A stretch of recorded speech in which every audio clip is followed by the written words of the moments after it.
The Philosophy of Consciousism, Part 3. Philosophy must culminate in practice. If reality is consciousness navigating its own dimensions, then the art of living becomes the art of navigating awareness. Theory without praxis is abstraction. Praxis without theory is blind repetition. Consciousism holds that understanding and being are coextensive, that the realization of truth is not an intellectual assent but a frequency alignment between individual awareness and the ground consciousness from which it emanates. Thus, praxis is not the moral application of philosophy, it is the field in which philosophy verifies itself. Each method of alignment is consciousness exploring its own topology, a cartography of awareness unfolding through lived experiment. Meditation is the slowing of mental time. It is not a withdrawal from the world, but a resynchronization with the timeless. In the silent suspension of thought, the usual projection of temporal sequence loosens its grip, the self ceases to chase the next moment. What remains is the unqualified presence in which all moments arise. In early stages, meditation reveals the continuity of consciousness beneath the fluctuation of contents.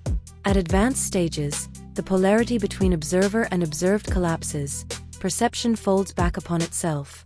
What remains is pure attending, prior to division. In this realization, attention is no longer the act of a subject, it is the creative gesture of the universe itself. Contemplation complements meditation.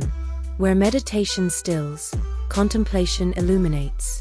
It refines thought without severing it, not cessation, but translucence. Contemplation is philosophy in its purest form, the movement of concept within the light of awareness. In meditative silence, consciousness knows its stillness. In contemplative clarity, it knows its intelligence. Both converge in what consciousism calls integral lucidity, awareness thinking itself without distortion. If consciousness modulates reality through vibration, rhythm becomes its first technology. The ancient art of entrainment, drumming, chanting, dancing, is not entertainment but ontological engineering, the deliberate harmonization of microcosmic and macrocosmic rhythms.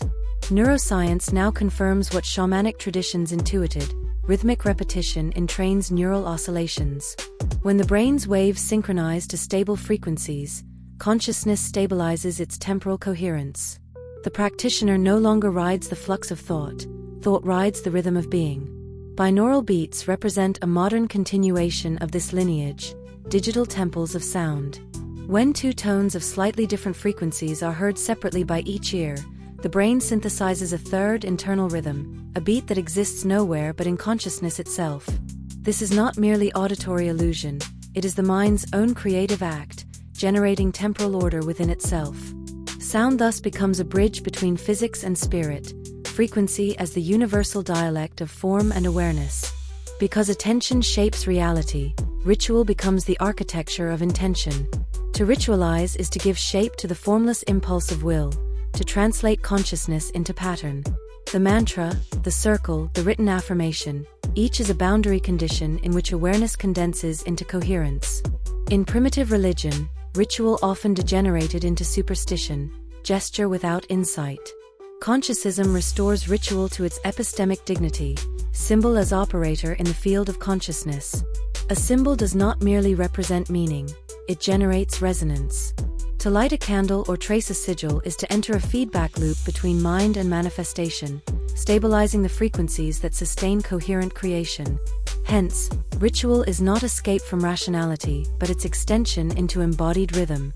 The philosopher's study, the artist's studio, the scientist's laboratory, all are temples of intentional ritual, differentiated by form but united in function, to focus attention until it transforms reality.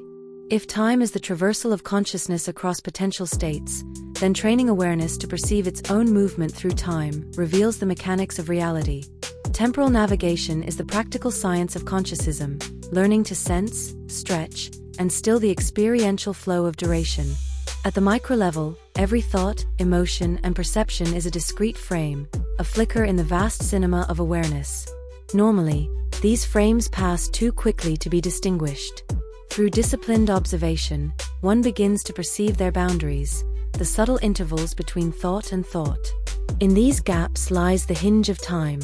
As perception refines, the practitioner may experience temporal dilation, time slowing, expanding, or even reversing in subjective flow. This is not mere hallucination, but a reconfiguration of the observer's temporal frequency. The usual one-directional arrow of time dissolves, revealing consciousness as the true axis upon which time turns. To navigate time consciously is to remember that one is not in time, one is that through which time occurs. All methods culminate in integration. The aim is not to escape the world, but to inhabit it lucidly. When the oscillations of thought, emotion, and sensation synchronize with the stillness that underlies them, one attains the atemporal stance, full awareness of temporality from outside its illusion. From this stance, action ceases to be reaction, it becomes spontaneous harmony. The Taoists named this Wu Wei, effortless action. Consciousism reframes it as temporal fluency, the capacity to act within time without being bound by it. In this mode, decision is no longer deliberation but direct resonance between awareness and event. Morality, creativity, and logic converge into the same gesture, coherence with the field.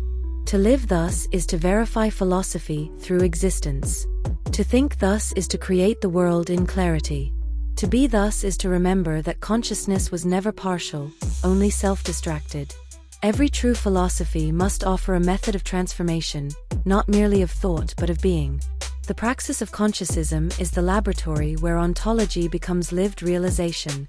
Through silence, rhythm, symbol, and time awareness, consciousness learns to navigate its own depths until the navigator and the ocean are one. A philosophy reaches maturity when it can be expressed as principle.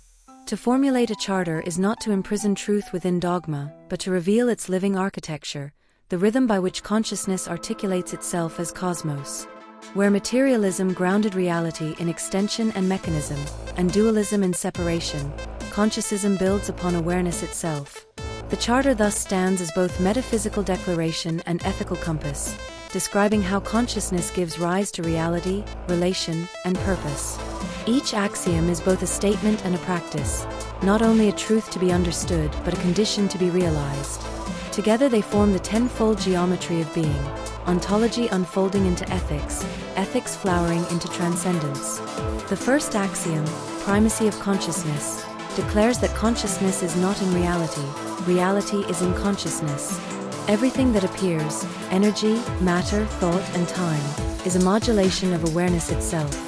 This overturns the materialist presupposition that mind is an emergent product of matter. If the physical is derivative, then consciousness is the generative field from which all phenomena arise. To know reality is not to look outward at things, but inward at the awareness that projects them.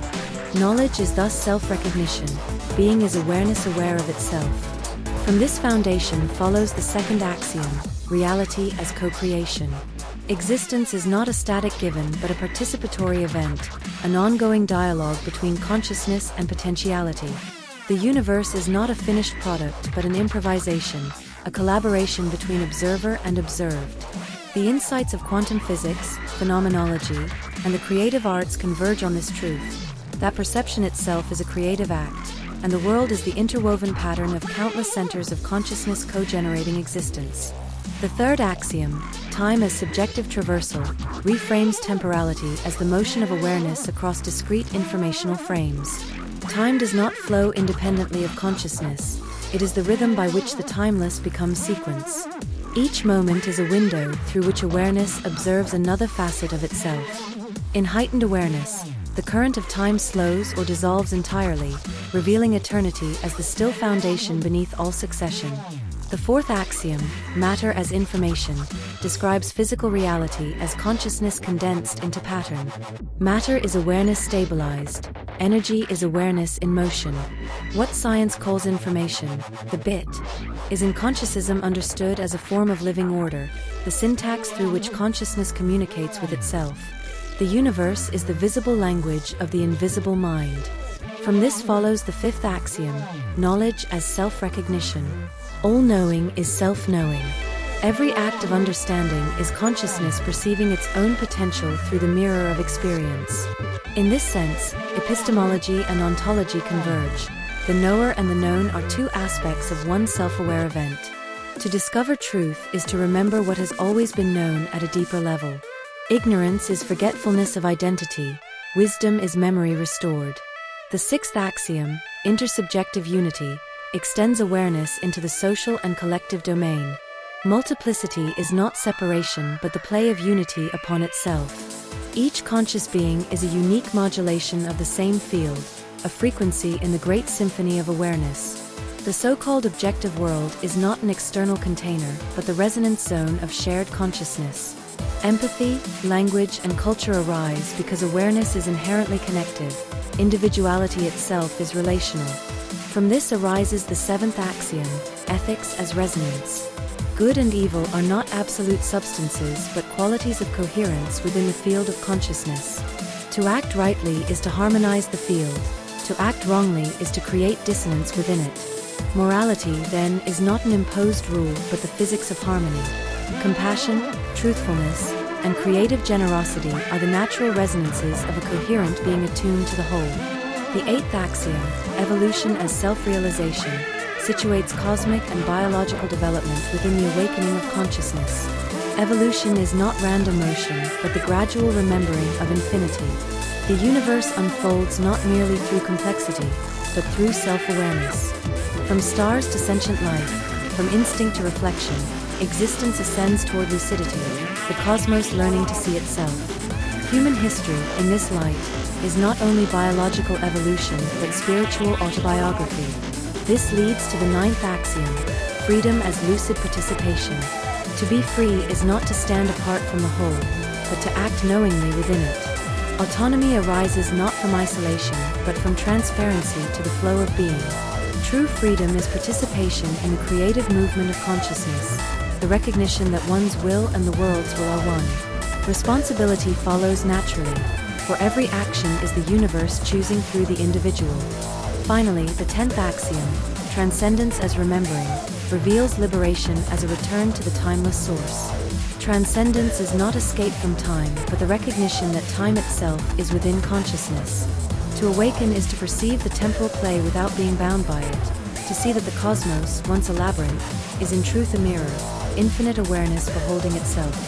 Salvation, in this view, is not ascent but remembrance, the rediscovery that one never departed from the origin.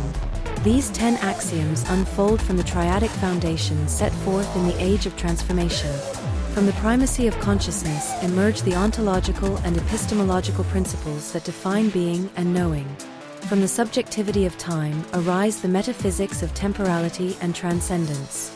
From reality as co-creation come the ethical, cosmological, and existential dimensions of participation, resonance, evolution, and freedom. The 10 are not additions to the original 3, but their systematic flowering across all dimensions of thought and life. The Charter of Consciousism thus functions as the constitution of conscious reality, a living code of ontological law where existence itself becomes the jurisprudence of awareness. It does not command belief, it invites verification through direct experience. The axioms are not doctrines but mirrors. When contemplated deeply, each reflects the same insight, consciousness recognizing its own infinity. In an age where knowledge fragments and meaning dissolves, consciousism offers not a creed to memorize but a field to inhabit. The Charter calls humanity to the only true revolution, the inward one, from thought to awareness, from division to resonance, from becoming to being. Consciousism occupies a unique position within the history of thought, bridging the metaphysical intuitions of the ancients with the empirical discoveries of modern science. In relation to materialism, which holds that matter is fundamental and mind emergent, consciousism shares a respect for empirical observation and pattern recognition, but inverts the causal order. Where materialism claims that consciousness arises from the complex organization of matter, consciousism asserts that matter itself is a crystallization of consciousness, structured awareness condensed into form. In dialogue with idealism, from Berkeley to Hegel, consciousism aligns with the premise that reality is fundamentally mental or conceptual, yet it departs by refusing to collapse the world into abstraction. Rather than treating mind as detached from the empirical world, consciousism integrates the findings of physics and cognitive science, presenting a scientifically grounded idealism in which consciousness is both metaphysical foundation and empirical principle. With phenomenology, especially in Husserl and Merleau-Ponty, consciousism shares direct continuity. Both hold that consciousness constitutes the world of experience. Yet consciousism extends this insight beyond phenomenology's descriptive boundaries. The phenomenological field is not merely correlated with the cosmos, it is the cosmos. What appears as the intentional structure of consciousness is simultaneously the ontological structure of reality.